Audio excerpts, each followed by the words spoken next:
আজ যখন সকালবেলায় ঘুম থেকে উঠে যখন মেঘলা ওয়েদারটা দেখলাম, তখন মনে মনে ভেবেই নিয়েছিলাম যে আজকে নিশ্চয়ই বৃষ্টি হবে। আর সত্যি আজকে দেখো বিকেল থেকে সন্ধ্যা থেকে বৃষ্টি হতে আরম্ভ করলো। আর এই সন্ধ্যার পর দিয়ে এই 7টা থেকে যেন বেশি যেন বৃষ্টিটা আরম্ভ হয়েছে। কাজ যদি গরমের সময় এই রকম ওয়েদার আর এরকম বৃষ্টি থাকতো, কারোর ঘরে ঘরে তাহলে এসি আর কুলার লাগাতে হতো না। দেখো শীতের সময় কে কে এরকম বৃষ্টি কি কারণে হতে পারে? তোমরা বলতে পারো একেই এখানে বেশি শীত, তার মধ্যে থেকে এরকম যদি বৃষ্টি হয়, তো মানে মানুষ তো কোথায় যাবে? সূর্য মামা নিজেই ভয় পায় যে শীতের সময় বেরোবে কি বেরোবে না। মানে আর গরমের সময় এত রোদ দেয়, মানে শীতের সময় তার এক 1% দেয় না মনে হয়।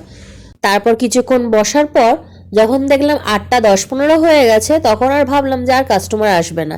তাই জন্য নিজের ব্যাগপত্র গুছিয়ে চললাম আমি বাড়িতে, কারণ যত রাত বাড়ছে বৃষ্টিটা যেন তত বেশি বাড়ছে। আর আমার একটাই ফোন, বৃষ্টিটা ভিজে গেলে আর ভিডিও করতে পারবো না, তো প্লাস্টিক জড়িয়ে ব্যাগের ভিতরে ফোনটা নিয়ে নেবো। আমার এই মিনি ব্লগটা যদি তোমাদের ভালো লেগে থাকে অবশ্যই লাইক করো, আর চ্যানেল নতুন হলে কিন্তু সাবস্ক্রাইব করো। টাটা।